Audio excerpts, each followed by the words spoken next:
Hello dear students of class 8th. Today I have brought chapter first of history, when, where and how. In previous video you have studied geography first chapter, our resources. Let us start now the first chapter of history, when, where and how. कहाँ, कब, कहाँ और कैसे. First of all, the definition of history. History is the study of changing pattern in society. समाज में बदलावों का आकार का अध्ययन ही इतिहास कहलाता है. Okay, next we will divide the history in three periods. Number one, the ancient period. हमने इतिहास को तीन भागों में बांटा गया, तीन समय में, काल में. फर्स्ट, एंशिएंट पीरियड, प्राचीन समय. मेडिवल पीरियड, मध्यकालीन युग. द मॉडर्न पीरियड, आधुनिक काल. Now we will study about ancient period, यानी प्राचीन काल के बारे में पढ़ेंगे. This period is generally considered to be the period before the 8th century. जो प्राचीन काल का समय है वो 8वीं शताब्दी से पहले का जो युग था या समय था उसको माना जाता है. It is believed that change from this period, यह विश्वास है कि इस समय that change from this period to medieval period occurred with the arrival of Turks in India. यानी प्राचीन काल से मध्यकालीन के समय तक जो बदलाव आए थे भारत में वो तुर्कों के आने के कारण आए थे.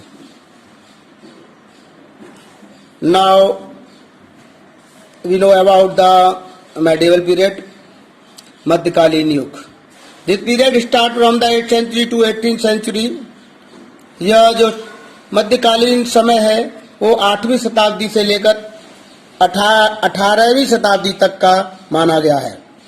The change from medieval to modern period, यानी मध्यकालीन युग से आधुनिक काल तक जो बदलाव आए वो arrival of the British source of India, यानी भारत में जो समुद्री किनारे पर अंग्रेजों के आगमन के कारण आई थी.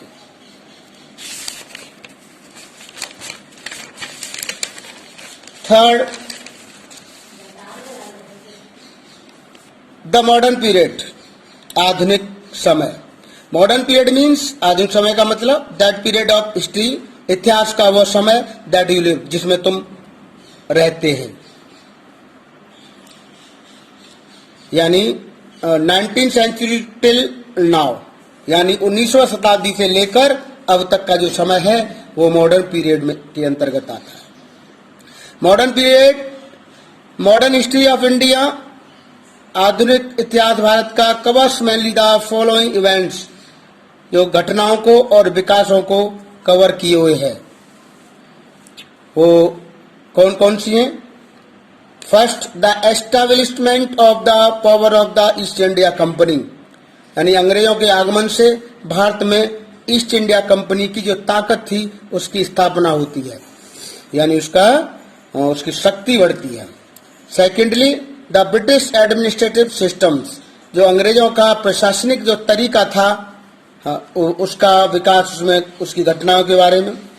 Thirdly, their economic and revenue policies, उनकी जो आर्थिक और कर यानी लगान लेने की जो नीतियां थी, कोशिंग द रूइन ऑफ ट्रेड, जिसने भारत के व्यापार को और भारतीय हैंडीक्राफ्ट, हस्तशिल्प कला को पूरी तरह बर्बाद करके रख दिया.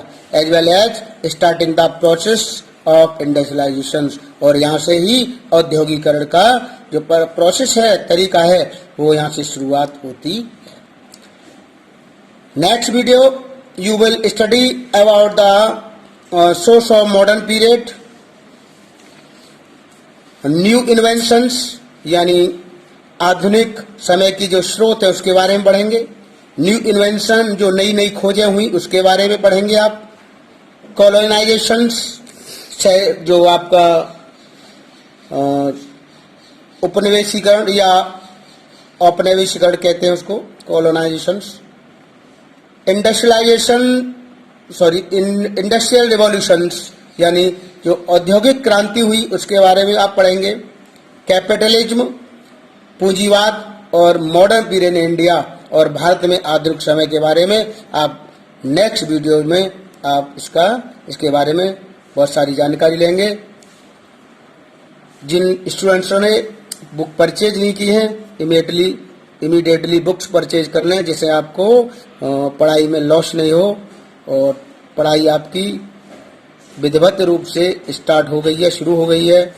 और मन लगा के पढ़ें, घर पर सेफ रहें, सुरक्षित रहें। Thank you.